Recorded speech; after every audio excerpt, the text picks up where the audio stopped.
Welcome to Riyas kitchen vibes. പുതിയൊരു വീഡിയോയിലേക്ക് എല്ലാവർക്കും സ്വാഗതം.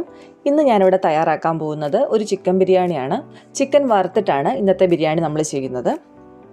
അപ്പോൾ ഇതെങ്ങനെയാണ് ചെയ്യുന്നത് നോക്കാം. ആദ്യം തന്നെ ചിക്കൻ ഒന്ന് മസാല പുരട്ടിയെടുക്കണം.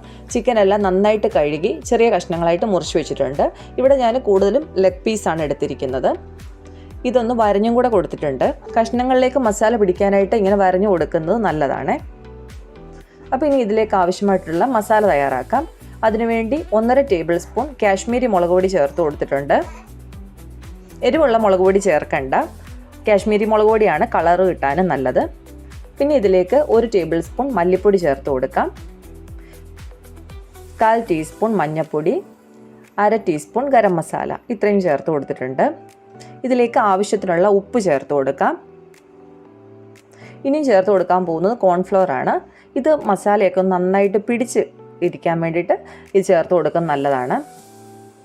അതുപോലെ ഒരു 1/2 ടീസ്പൂൺ അടുക്കൽ കുരുമുളക് പൊടിയും കൂടെ ചേർത്ത് കൊടുക്കാം. ഇനി ഇതിലേക്ക് ഒരു മുട്ടയൊന്ന് പൊട്ടിച്ചൊഴിച്ചിട്ട് നമുക്ക് നന്നായിട്ടൊന്ന് മിക്സ് ചെയ്തെടുക്കാം. മസാലയൊക്കെ എല്ലാ കഷ്ണങ്ങളിലും പിടിച്ച് കിട്ടുന്നത് പോലെ നന്നായിട്ട് ഇളക്കി യോജിപ്പിക്കണം. സമയമുണ്ടെങ്കിൽ ഒരു 2 മണിക്കൂർ ഒന്ന് മസാലയൊക്കെ പുരട്ടി വെച്ചാൽ വളരെ നന്നായിരിക്കും. ഇനിയിപ്പം ഒട്ടും സമയമില്ലെങ്കിൽ 10 മിനിറ്റെങ്കിലും ഒന്ന് മസാല പുരട്ടി ഫ്രിഡ്ജിലേക്ക് വെച്ചിട്ട് വറുത്തെടുക്കണേ.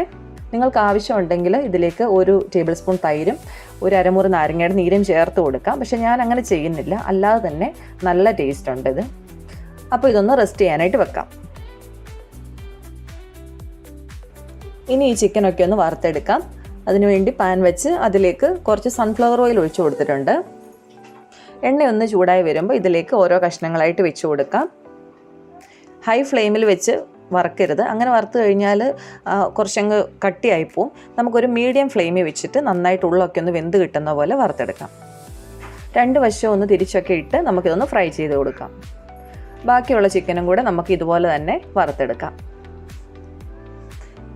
ഇപ്പം നമ്മൾ ചിക്കൻ എല്ലാം വറുത്തെടുത്തിട്ടുണ്ട്. ഇനി നമുക്ക് അരി വേവിച്ചെടുക്കാം. അരി വേവിച്ചെടുക്കാനായിട്ട് ഇവിടെ വെള്ളം വെച്ച് കൊടുത്തിട്ടുണ്ട്. ഇതിലേക്ക് എല്ലാ സ്പൈസസും ചേർത്തിട്ടുണ്ട്. ബേ ലീവ്സ്, ഗ്രാമ്പൂ, കറുവാപ്പട്ട, ഏലക്ക എല്ലാം ചേർത്ത് കൊടുത്ത് വെള്ളം തിളച്ച് വന്നിട്ടുണ്ട്. ഇനി ഇതിലേക്ക് കുറച്ച് സൺഫ്ലവർ ഓയിൽ ഒഴിച്ചു കൊടുക്കാം. ആ കൂട്ടത്തിൽ തന്നെ 1 ടേബിൾ സ്പൂൺ നാരങ്ങയുടെ നീരും കൂടെ ചേർത്ത് കൊടുത്തിട്ടുണ്ട്. ഇത് അരി ഒന്നും തമ്മിൽ ഒട്ടിപ്പിടിക്കാതിരിക്കാനും ആ വേവ് കറക്റ്റ് ആവാൻ വേണ്ടിയിട്ടാണ് ഇങ്ങനെ ചെയ്യുന്നത്. ഇനി ഇതിലേക്ക് അരി ചേർത്ത് കൊടുക്കുകയാണ്. ഞാനിവിടെ 4 കപ്പ് ബസ്മതി റൈസാണ് എടുത്തിരിക്കുന്നത്. ഇത് ഒരു 1/2 മണിക്കൂർ വെള്ളത്തിൽ കുതിർത്ത് വെച്ചിട്ട് വെള്ളമെല്ലാം ഊറ്റിക്കളഞ്ഞ് എടുത്തതാണ് ചേർത്തിരിക്കുന്നത്. ഇതൊരു പകുതി വേവാവുന്ന സമയത്ത് വേണം ഉപ്പ് ചേർത്ത് കൊടുക്കാനായിട്ട്. അരി ഇടുമ്പോൾ ആദ്യം തന്നെ ഉപ്പ് ചേർത്ത് കൊടുക്കരുത്. അതൊരു വെന്ത ഒരു 80% ഒക്കെ ആകുമ്പോഴത്തേക്ക് ഉപ്പ് ചേർത്താൽ മതി. ഞാനിവിടെ വെള്ളം ഊറ്റിക്കളയാണ് ചെയ്യുന്നത്. അതുകൊണ്ട് കുറച്ചധികം വെള്ളം വെച്ചാണ് അരി വേവിച്ചെടുത്തിരിക്കുന്നത്. ഇപ്പോൾ അരി നന്നായിട്ട് വെന്ത് വന്നിട്ടുണ്ട്. ഇനി നമുക്കിതിലെ വെള്ളം ഊറ്റി എടുക്കാം. ഇനി നമുക്ക് ബിരിയാണിയുടെ മസാല തയ്യാറാക്കി എടുക്കാം. അതിനുവേണ്ടി ഞാൻ ദം ചെയ്യാനുള്ള പാത്രത്തിൽ തന്നെയാണ് മസാല തയ്യാറാക്കുന്നത്. ഇതിലേക്ക് കുറച്ച് എണ്ണ ഒഴിച്ചു കൊടുക്കാം. നമ്മൾ ആ ചിക്കൻ വറുത്ത എണ്ണ ഉണ്ടല്ലോ, അതിൽ നിന്ന് കുറച്ചാണ് ഞാൻ ചേർത്തിരിക്കുന്നത്. ഒരു 3 വലിയ സവോള അരിഞ്ഞത് ചേർത്ത് കൊടുക്കുന്നുണ്ട്. ഇതിലേക്ക് ആവശ്യത്തിനുള്ള ഉപ്പും കൂടെ ഇട്ട് നന്നായിട്ടൊന്ന് വഴറ്റിയെടുക്കാം. ഈ സമയത്ത് നമുക്ക് ഇഞ്ചിയും വെളുത്തുള്ളിയൊക്കെ ഒന്ന് അരച്ചെടുക്കാം. ഞാനിവിടെ 1 കൈപ്പിടി മല്ലിയില, 1/2 കൈപ്പിടി പുതിനയില, ഒരു 3-4 പച്ചമുളക്, 10-12 വെളുത്തുള്ളി, ഒരു ചെറിയ കഷ്ണം ഇഞ്ചി, ഇത്ര എടുത്ത് വെച്ചിട്ടുണ്ട്. ഇത് നന്നായിട്ടൊന്ന് അരച്ചെടുക്കാം. ഇപ്പോൾ ഈ സവോളയൊക്കെ നന്നായിട്ട് വഴണ്ട് വന്നിട്ടുണ്ട്. ഇതിലേക്ക് ഞാൻ ആദ്യം ചേർത്ത് കൊടുക്കാൻ പോകുന്നത് തക്കാളിയാണ്. 1 തക്കാളി ചെറുതായിട്ട് അരിഞ്ഞ് ചേർത്ത് കൊടുക്കുന്നുണ്ട്.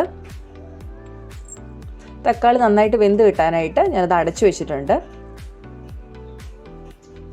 തക്കാളി നന്നായി വെന്ത് വന്നിട്ടുണ്ട്. ഇതിലേക്ക് അരച്ചു വെച്ചിരിക്കുന്ന ഇഞ്ചി വെളുത്തുള്ളി പേസ്റ്റ് ചേർത്ത് നന്നായിട്ടൊന്ന് ഇളക്കി നമുക്ക് വീണ്ടും ഒന്ന് 2-3 മിനിറ്റത്തേക്ക് ഒന്ന് അടച്ചു വെക്കാം.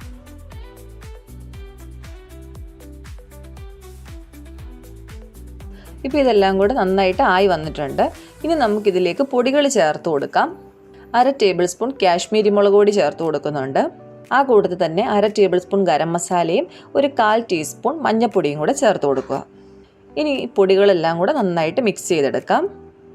ഇപ്പോൾ ഈ പൊടികളൊക്കെ ഒന്ന് യോജിച്ച് വന്നിട്ടുണ്ട്. ഇനി ഇതിലേക്ക് ചേർത്ത് കൊടുക്കാൻ പോകുന്നത് ചിക്കൻ്റെ സ്റ്റോക്കാണ്. അത് 1 ക്യൂബ് മതി. ഞാനിവിടെ മാഗിയുടെ ചിക്കൻ സ്റ്റോക്കാണ് ചേർത്തിരിക്കുന്നത്. ഇങ്ങനെ ചേർക്കുമ്പം നല്ലൊരു ചിക്കൻ്റെ ഫ്ലേവറൊക്കെ ഈ മസാലയിലേക്ക് വരും. നമ്മൾ ചിക്കൻ വറുത്ത എണ്ണ ഉപയോഗിച്ചുകൊണ്ട് തന്നെ ഒരു ഫ്ലേവറുണ്ട്, എങ്കിലും ഒന്നുകൂടി ഇച്ചിരി കൂടി ഒരു ഫ്ലേവർ കിട്ടാൻ വേണ്ടിയിട്ട് നമുക്കിത് ചേർത്ത് കൊടുക്കാം. ഇനി ഉപ്പ് നോക്കിയിട്ട് കുറവുണ്ടെങ്കിൽ ഉപ്പിട്ട് കൊടുക്കാം. ഈ മസാല തയ്യാറാക്കുന്ന സമയത്ത് തന്നെ ഞാൻ വേറൊരടുപ്പിൽ നട്ട്സും കുറച്ച് ഉണക്കമുന്തിരിയും വറുത്തെടുത്തിട്ടുണ്ട്. ആ കൂടെ തന്നെ കുറച്ച് കറിവേപ്പില, ക്യാരറ്റ് ചെറുതായിട്ട് അരിഞ്ഞത്, അതുപോലെ സവോള ഇത്രയും വറുത്തെടുത്ത് വെച്ചിട്ടുണ്ട്. ഇനി ഈ മസാലയിലേക്ക് നമ്മൾ വറുത്ത് വെച്ചിരിക്കുന്നതിൽ നിന്ന് കുറച്ച് സവോളയും കറിവേപ്പിലയും കൂടെ ചേർത്ത് കൊടുക്കാം.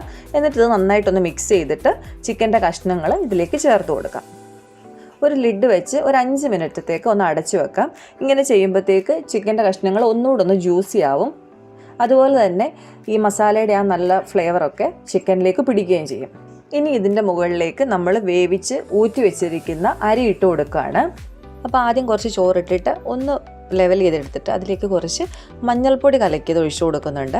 ഇത് നിങ്ങൾക്ക് പശുവിൻ പാലിലോ അല്ലെങ്കിൽ തേങ്ങാപ്പാലിലോ ഇങ്ങനെ മഞ്ഞൾപ്പൊടി കലക്കി എടുക്കാവുന്നതാണ്. ഇതൊരു കളറിന് വേണ്ടി ചെയ്യുന്നതാണ്. ഇനി ഇതിലേക്ക് വറുത്ത് വെച്ചിരിക്കുന്ന കാഷ്യൂനട്ട്, ഉണക്കമുന്തിരി, അതുപോലെ ക്യാരറ്റ്, സവോള ഇത്രയും ചേർത്ത് കൊടുക്കുന്നുണ്ട്.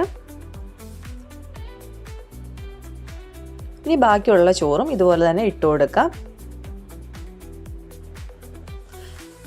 ഈ ലെയറിൻ്റെ മുകളിലേക്ക് കുറച്ച് നെയ്യ് ഒഴിച്ചു കൊടുക്കുന്നുണ്ട്. എന്നിട്ട് ആദ്യത്തെ ലെയർ ചെയ്ത പോലെ തന്നെ മഞ്ഞൾപ്പൊടി ഒഴിച്ചു കൊടുക്കുന്നു. പിന്നെ നമ്മൾ വറുത്ത് വെച്ചിരിക്കുന്ന നട്ട്സും ക്യാരറ്റ്, സവോള, കറിവേപ്പില ഇത്രയും ചേർത്ത് കൊടുക്കുന്നുണ്ട്. ഇതിലേക്ക് കുറച്ച് പുതിനയിലയും മല്ലിയിലയും ചെറുതായിട്ട് അരിഞ്ഞതും കൂടെ ചേർത്ത് കൊടുക്കാം.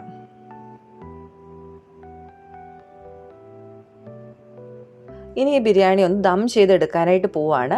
അതിനുവേണ്ടി ഒരു അലൂമിനിയം ഫോയിൽ പേപ്പർ ഉപയോഗിച്ച് നന്നായിട്ട് കവർ ചെയ്ത് കൊടുക്കാം. ഇതിൻ്റെ മുകളിലേക്ക് ടൈറ്റായിട്ട് ഒരു ലിഡ് വെച്ച് ഒന്ന് അടച്ചു കൊടുക്കാം. ഒരു 20 മിനിറ്റ് നേരത്തേക്ക് ഏറ്റവും കുറഞ്ഞ തീയിൽ നമുക്കിത് ദം ചെയ്തെടുക്കാം. തീ ഏറ്റവും ലോ ആക്കി വെക്കാൻ മറന്നു പോവല്ല, അല്ലെങ്കിൽ അടിയിലെ മസാലയെല്ലാം കരിഞ്ഞു പോകും. ഇപ്പോൾ 20 മിനിറ്റ് കഴിഞ്ഞിട്ടുണ്ട്. ഇപ്പോൾ നോക്കിയാൽ കാണാം അതിലെ ഇലകളൊക്കെ നന്നായിട്ട് വാടി വന്നിട്ടുണ്ട്. നല്ലൊരു സ്മെല്ലൊക്കെ വരുന്നുണ്ട്.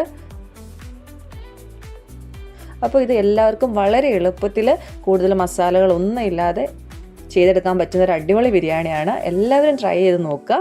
ട്രൈ ചെയ്യുന്ന സമയത്ത് ഫീഡ്ബാക്ക് അറിയിക്കാനും മറക്കല്ലേ. അപ്പോൾ അടുത്ത ദിവസം വേറൊരു വീഡിയോ ആയിട്ട് കാണാം. താങ്ക്